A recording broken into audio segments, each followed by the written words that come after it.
black, you know. All black in the name of all my black heroes. All black everything. All black polos. All black medallions, yeah. All black, yo. Welcome to Left to Black. I'm your host, Anthony Neal. We're joined today by Professor Petal Samuel, who is Assistant Professor of African American, and Diaspora Studies at the University of North Carolina at Chapel Hill. We won't hold that against you. How are you doing, Professor I'm well, Samuel? How are you? Thanks for joining us on Left to Black. Thanks for having me.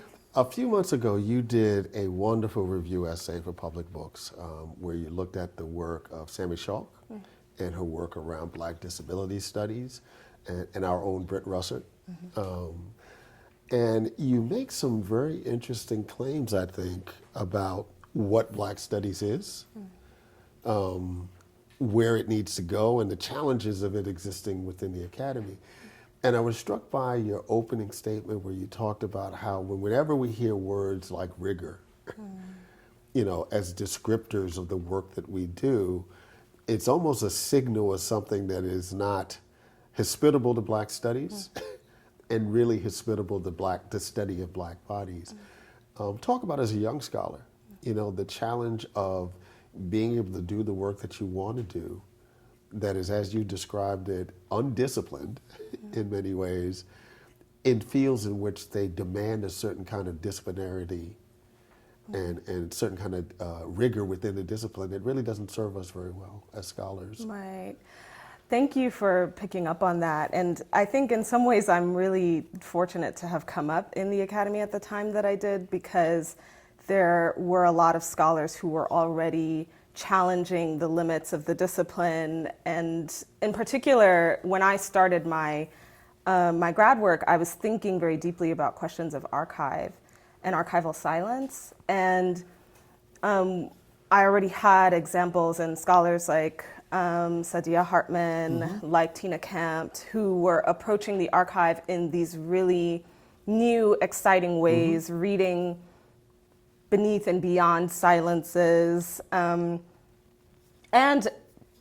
creative writers like Marlene Norbese-Philip, for instance, who with her creative work is approaching the archive in these interesting ways. And so I came up at a time when I saw scholars, Black studies scholars, doing a lot of work that made sense to me, felt natural and exciting to me.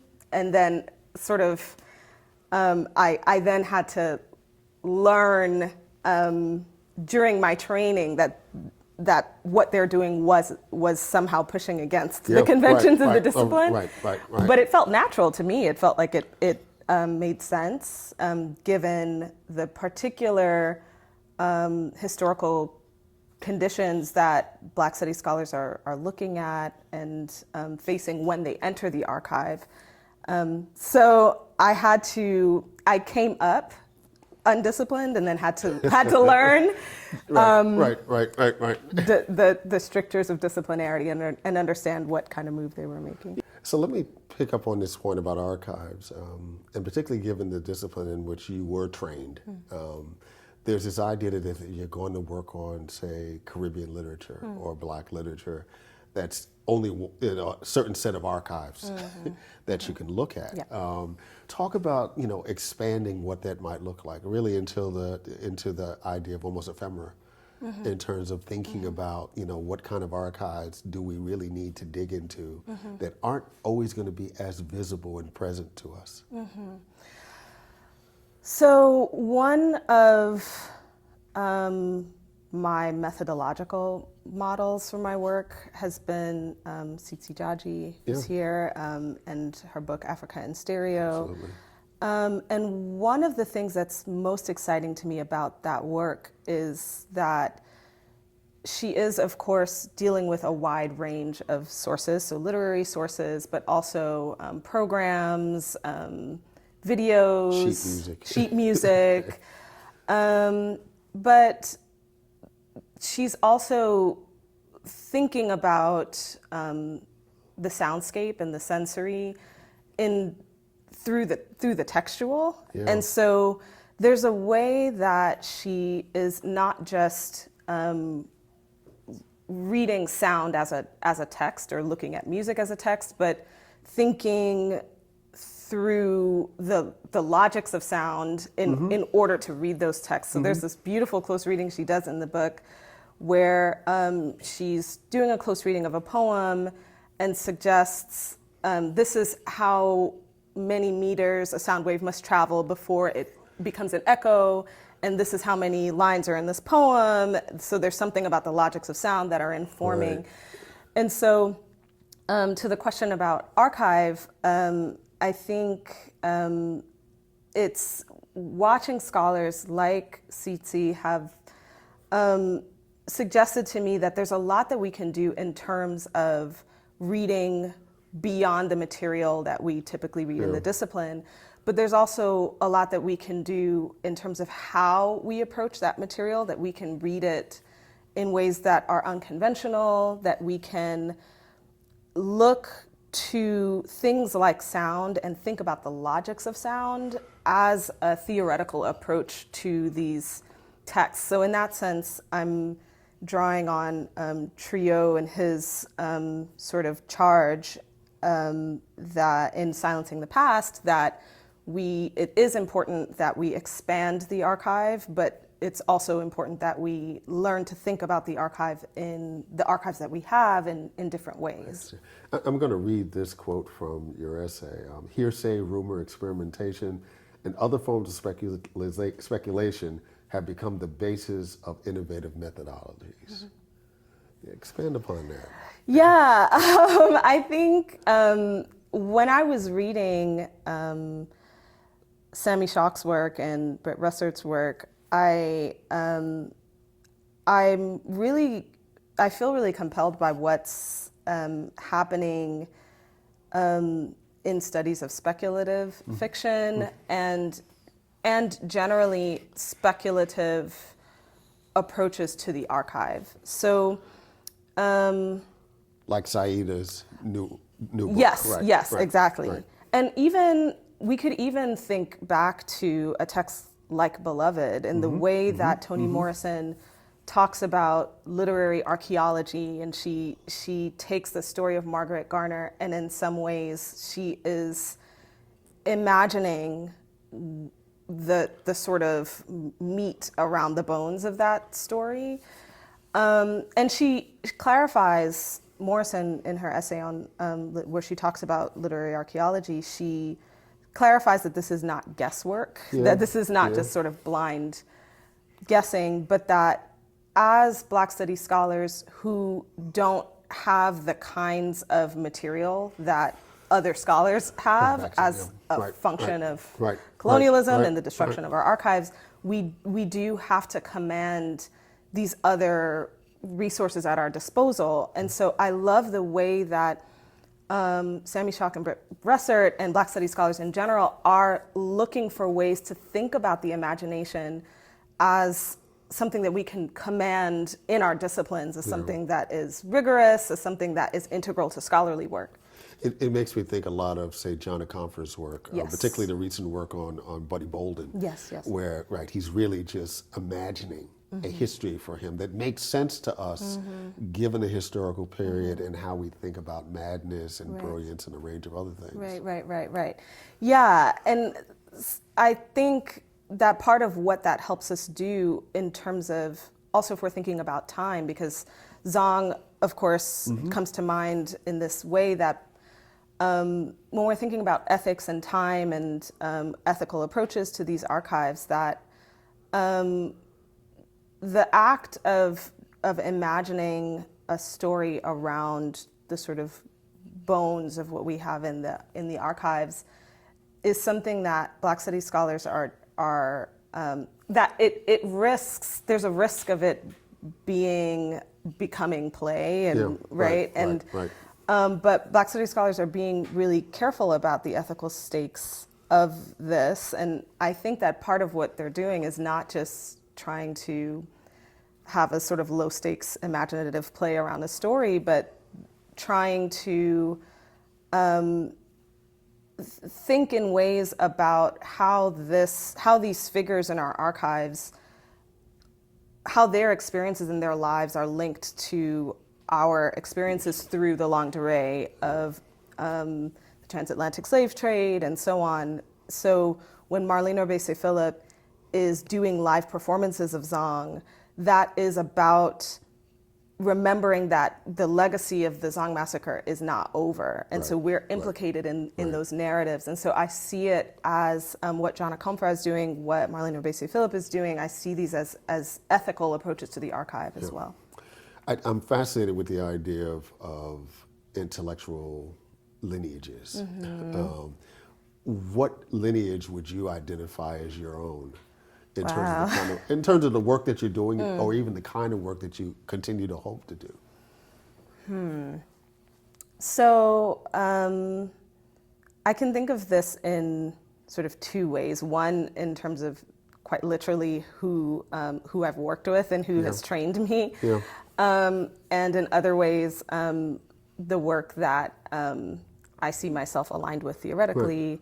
So I did my undergraduate work at University of Pennsylvania, and I worked very closely with Tsitsi Jaji when she was there, with Herman Beavers, with Salamisha Tillett, with Tanji Gilliam, and then did my grad work at Vanderbilt and worked with Colin Dayan, Hortense Spillers, Ifeoma Nwankwo, Catherine Schwartz, also Peter James Hudson, who's a Caribbean historian at UCLA. And so that particular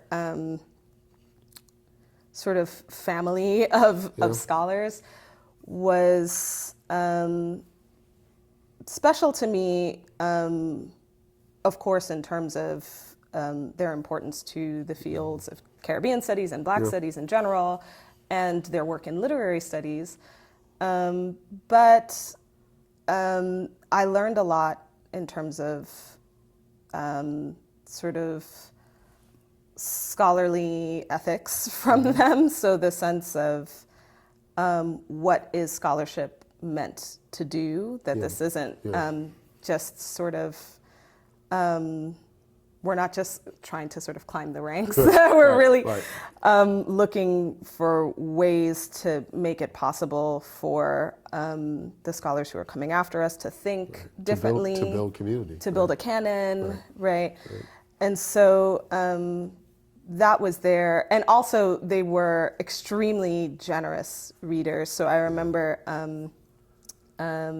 in particular, Peter Hudson it was important to him to talk to his mentees about reading work in the way that you would want your work to be read. And so to have a kind of generosity to... Critical generosity, yes, to read for the project of the work and to engage constructively with it.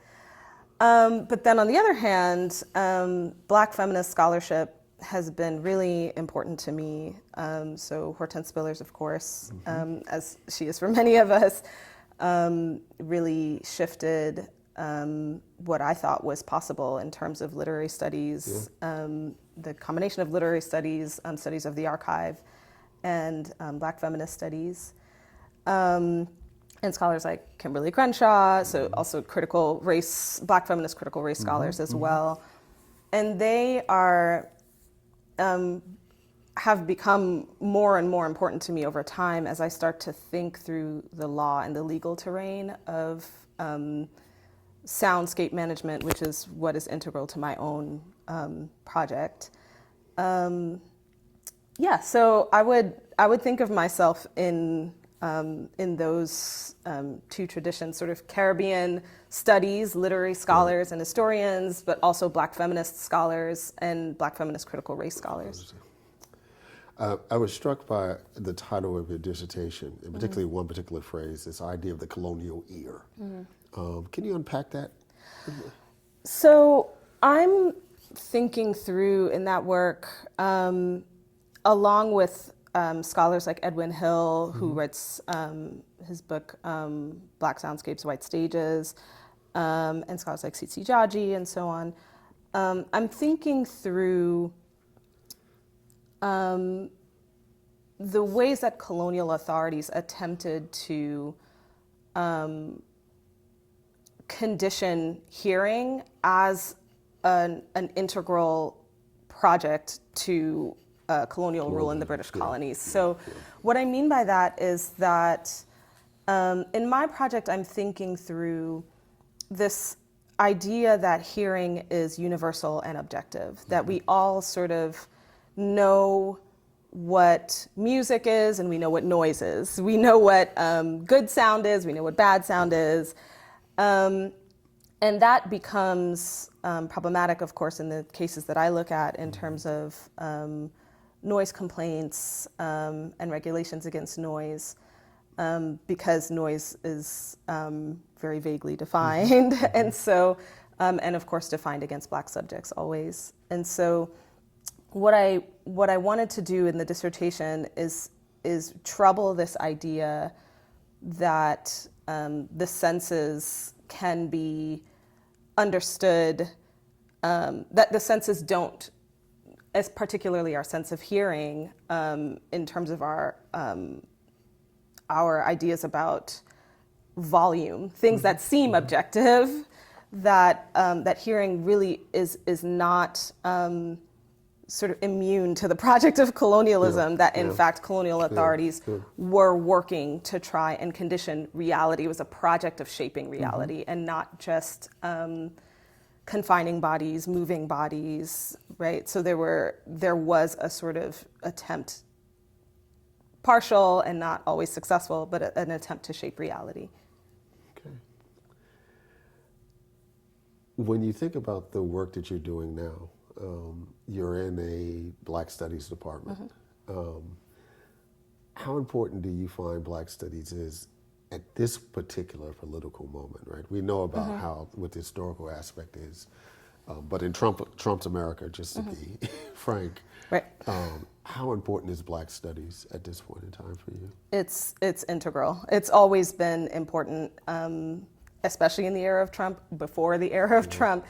Black Studies has always been, in my time in the academy, it's always been my intellectual home. It's always been the place where I found my scholarly community and my peers. And so I think Black Studies, when I was an undergrad, a lot of what I was finding when I was in my English classrooms versus my Africana Studies classrooms is that there are ways that Black Studies has always been ahead of its moment in terms of not being sort of artificially confined by the strictures of discipline. Right. So what I was getting in a Black Studies classroom was what I got in an English classroom and then some. So I wasn't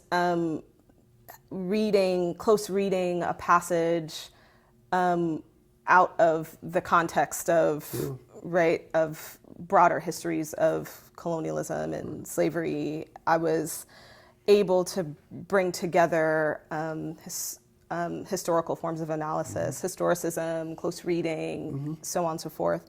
So intellectually, it is critical and formative, because I think we're in a moment where we need to, it's more important than ever to be innovative and to improvise in a moment when we're being newly confronted with the limits of our strategies of liberation in ways that now we can no longer ignore, that the things that maybe we've been trying over and over and over, they're not working for us. And so it's more important now than ever to be able to think creatively, to think anew, to think of what it means to imagine a world in which white supremacy is abolished. And Black Studies has always been the space that has cultivated those kinds of habits of thinking that I think are integral to that political project. You're BK native. Yes, I am. Very proud. So I'm gonna tug a little bit at your New York background. Years ago, when there was still a Tower Records. Yeah. And they would do the little magazine, and then the back page they would have this thing called Desert Island Disc. Okay. That if you were stuck on a desert island, you would have to have these albums. So I'm going to flip it for you. Okay. But you're stuck on this desert island and you could only bring 3 books. Ooh. Wow. Okay. Zong. Both because it changed my scholarship and in many ways continues to govern the path of my scholarship. But also because Zong transformed what I thought poetry could be. Yeah. And so, so definitely Zong. I have new favorite books every week, every month. So for this moment, that's a good thing. I am very excited about N.K. Jemisin's work. I really, I love the 5th season. That's the first book in her Broken Earth trilogy that she's won the Hugo Award 3 times for that trilogy. And so I'm really excited by what she's doing in terms of rethinking the genre of the post-apocalyptic fiction, of troubling this idea that once the world ends, all oppression ends too, because nothing else matters, right? But instead, in her work, structures of oppression intensify. They become, which I think is actually what would happen and what is happening in the various ongoing apocalypses in our current world. So Zong, the 5th season, and it's so hard to pick. I would say Audre Lorde's The Cancer Journals. It sounds like an interesting choice. Yeah. I love Audre Lorde's work, but there's something about The Cancer Journals that were really moving to me in terms of reconnecting to what the project of Black Studies is, what writing wants to do, what Black feminism imagines, the kind of future it's imagining for us. And so it's a tragic, in many ways it's tragic, but it's about understanding that